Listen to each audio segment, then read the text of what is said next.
Shalom, shalom, Israel. First and foremost, I want to give all honor, glory, and praise unto YAHAWAH, Hashem, YAHAWASHI, Hashem, Rakakwadash, double honor to the elders and apostles, great millstone.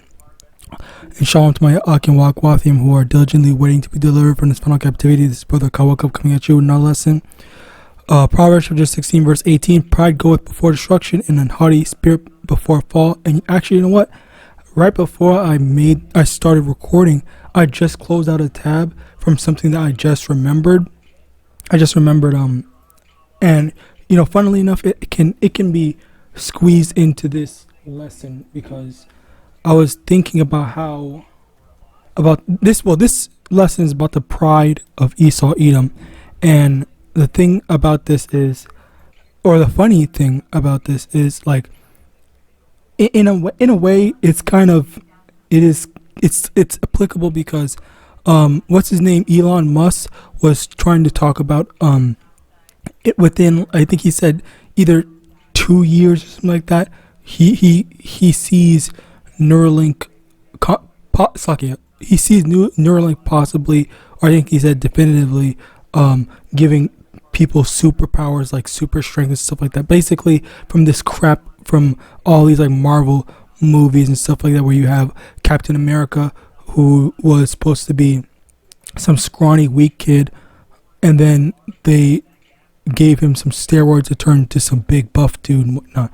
And you know, it is basically through stuff like that, which it's like Esau basically like letting his imagination run wild in order to kind of like, if let's try to find a mechanical way to make this type of stuff possible. And with the limited knowledge, actually, let me get that first.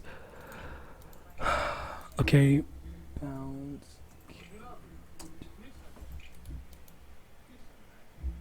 Job chapter 14 verse 5, seeing his days are determined, the number of his months are with thee, thou hast appointed his bounds that he cannot pass. Basically, the Lord has set limits that Esau cannot, or not even just Esau, but just in general, people cannot pass. Like for example,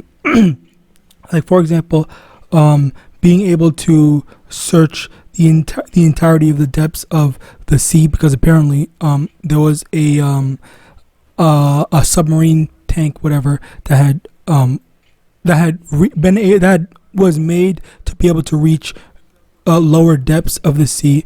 And there was, when they went down, they saw this gigantic eye and whatnot, that you know that they had to turn back because they were afraid. They didn't know like what that was and stuff like that. And it's instances like these that makes Esau realize that, you know, he's not as, you know, good, strong, whatever, or as great as he thinks himself out to be. Because the thing is that the Lord doesn't really show his competition. The Lord doesn't show his hand. He doesn't show the thing. Like, there are certain things that lets him know, hey, you know, I'm letting you do all this stuff, and the stuff that you're doing is still not impressive and whatnot. All right, but yet you have all these different medias, like you know, anime, cartoons, movies, and stuff like that show all these, you know, different superpowers and stuff like that.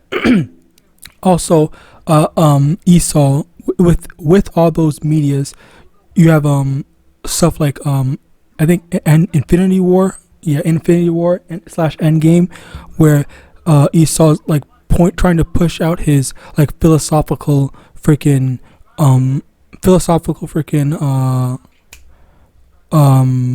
agenda or whatever out through that, because, you know, they were basically saying not doubling, removing half the population would solve all the problems, when in reality that wouldn't solve all the problems. Like that would still leave so much. And also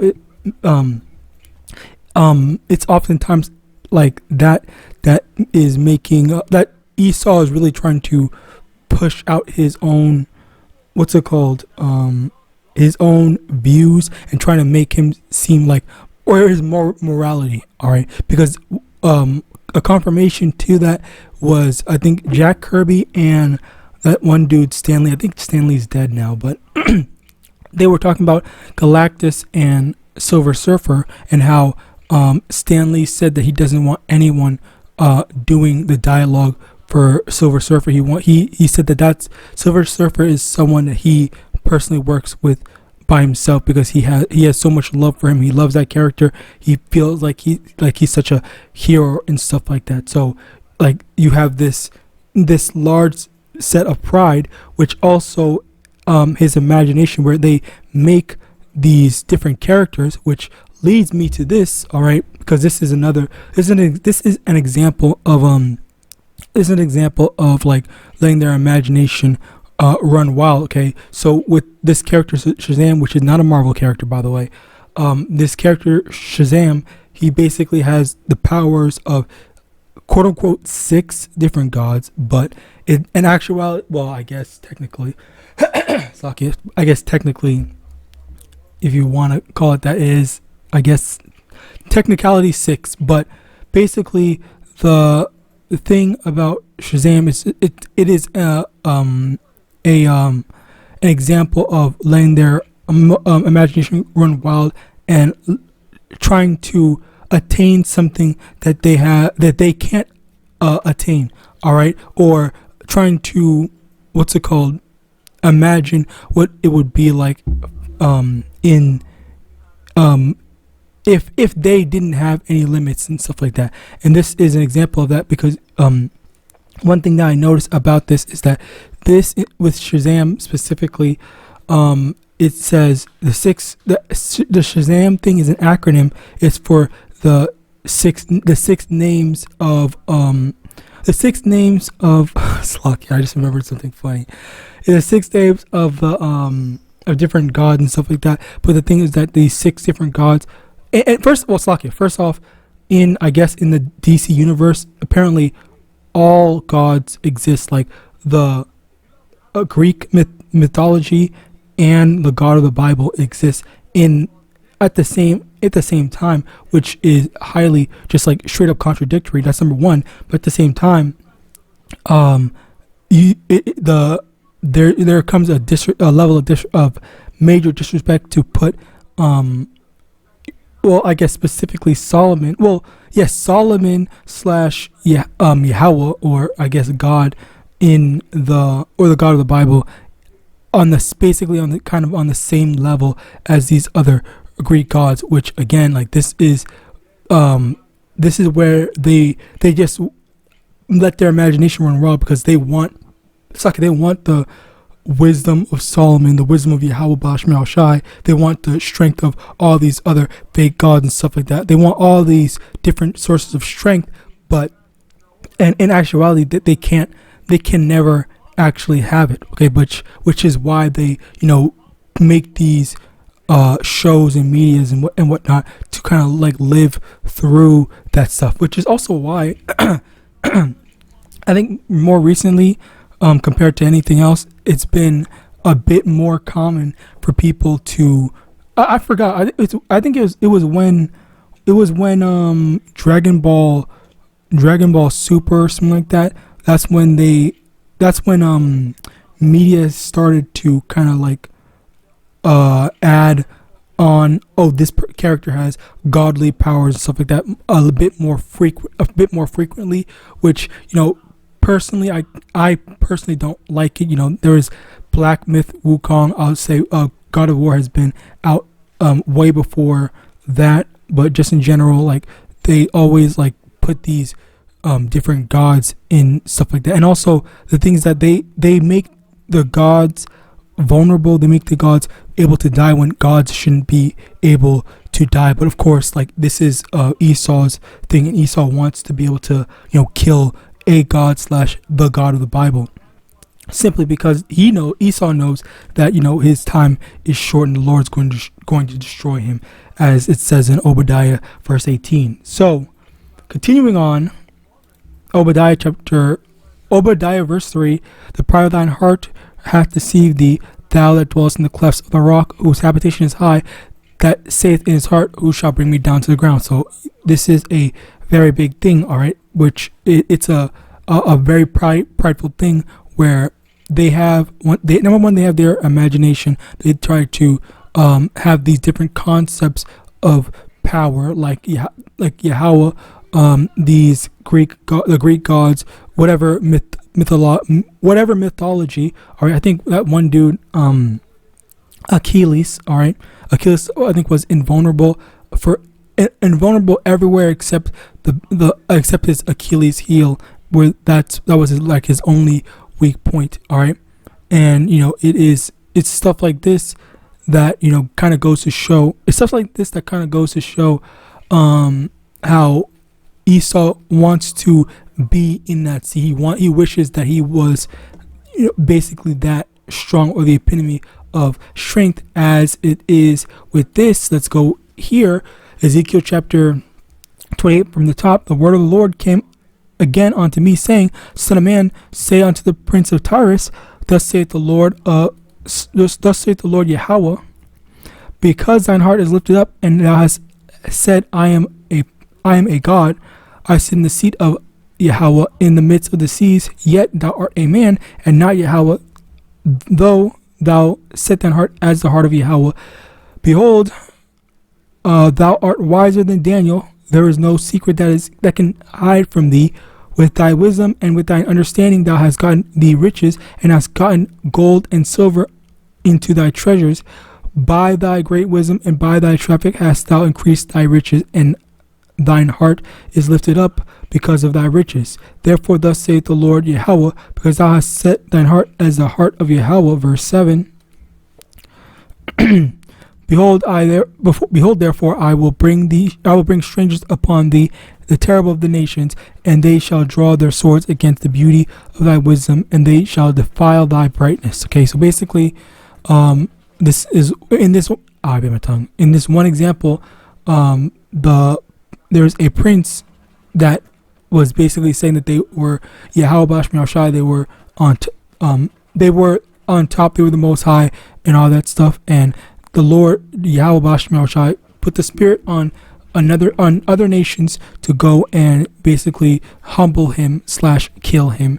All right, for uttering such ridiculousness. And the thing is, Esau has that exact same mindset, and the Lord is going to do the exact same thing, especially with I did a lesson I think yesterday where I was talking about how there was like 10 countries, which it's actually more, that hate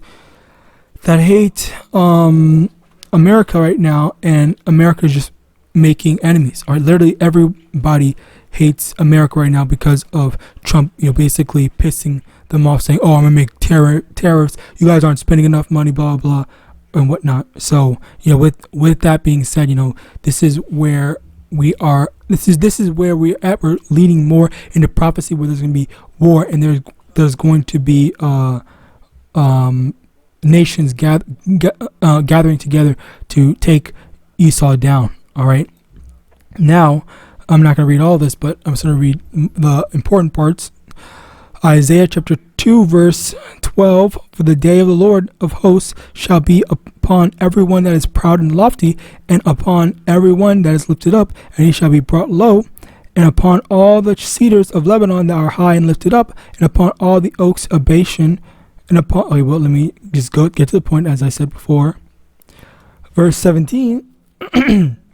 And the loftiness of men shall be bowed down, and the haughtiness of men shall be made low, and the Lord alone shall be exalted in that day. And the idols he shall utterly abolish, and they shall go into the holes of the rocks, and into the caves of the earth, for fear of the Lord, and for the glory of his majesty, when he arises to shake terribly the earth. So yeah, this is an example of that, where all the proud, they're going to be put back in their place. They're going to be running in fear when they see the judgment of YAHAWASHI being brought out. All right. Now, also, I want to get this. What the heck is this? I don't know why this is there, but Ecclesiasticus chapter 9, verse 11. And be not the glory of the sin of a sinner, for thou knowest not what shall be his end. All right. So this is another thing to remember. People see Esau, Edom, and they are jealous. They want to live like him, all right, many different nations. But the thing about that is that you can't be envious of Esau, Edom, because you don't know how the end of someone so wicked and superficial is. All right, the Lord is. As a matter of fact, let me get that.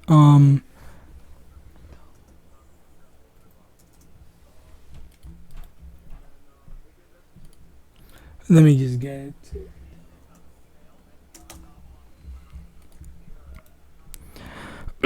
Luke chapter 12, verse 20, verse 19.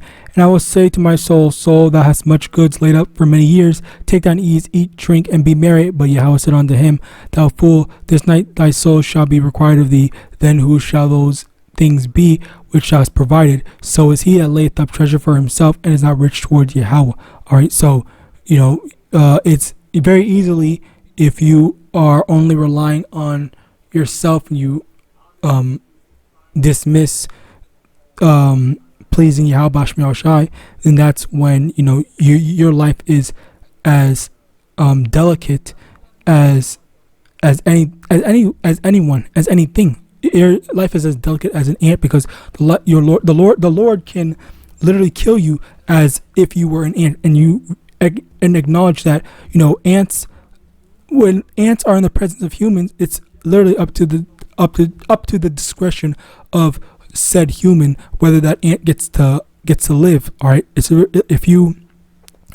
really just like takes 2 seconds just to step on an ant just to kill it out. That's basically the life of even someone as mighty as a rich man ends life to YAHAWAH. All right, which is why this is why it's important not to be proud. And let me also get this.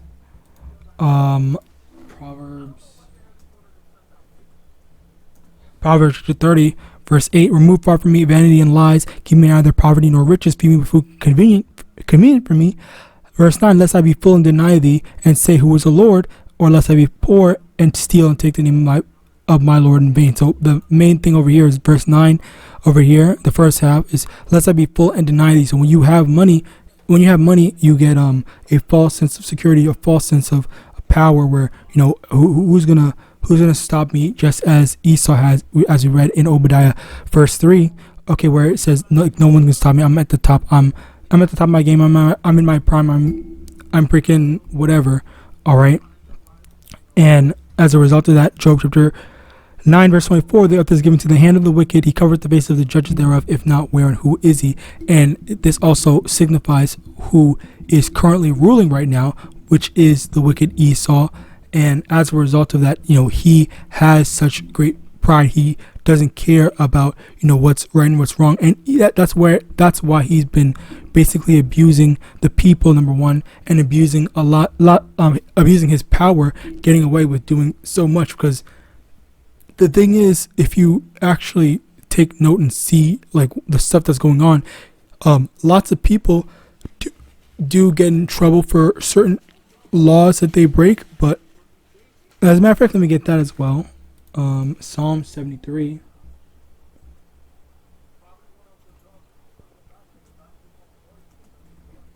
Okay, Psalm 73. If this can hurry up. Verse 3. For I was envious at the foolish when I saw the prosperity of the wicked, for there are no bands in their death, but their strength is firm. They are not in trouble as other men, neither are they plagued like other men. Therefore pride compasseth them about as a chain, violence covereth them as a garment. All right, so because of the wicked, being in power, they don't have to follow the same set of rules as other people. So they are going to be, abusing their power, abusing the people. All right, misusing stuff and whatnot, doing whatever they want and getting away with it simply because they are the ones that are currently in power. All right, this is their kingdom. This is not our kingdom. All right, as a matter of fact, let me get that as well. All right, if this is what Yahawashi had said.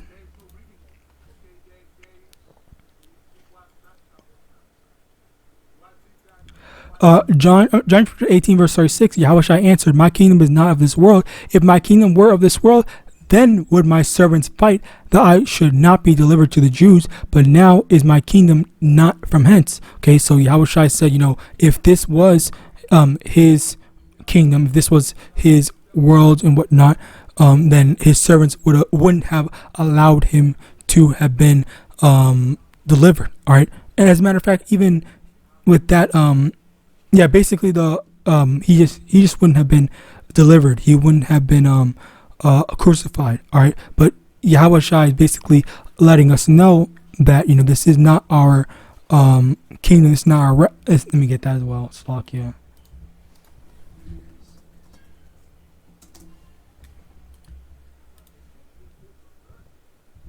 Micah chapter 2 verse 10, arise and depart, for this is not your rest, because it is polluted. It shall destroy you even with the sore destruction. This kingdom is not our rest. This is not where we're supposed to be seeking rest.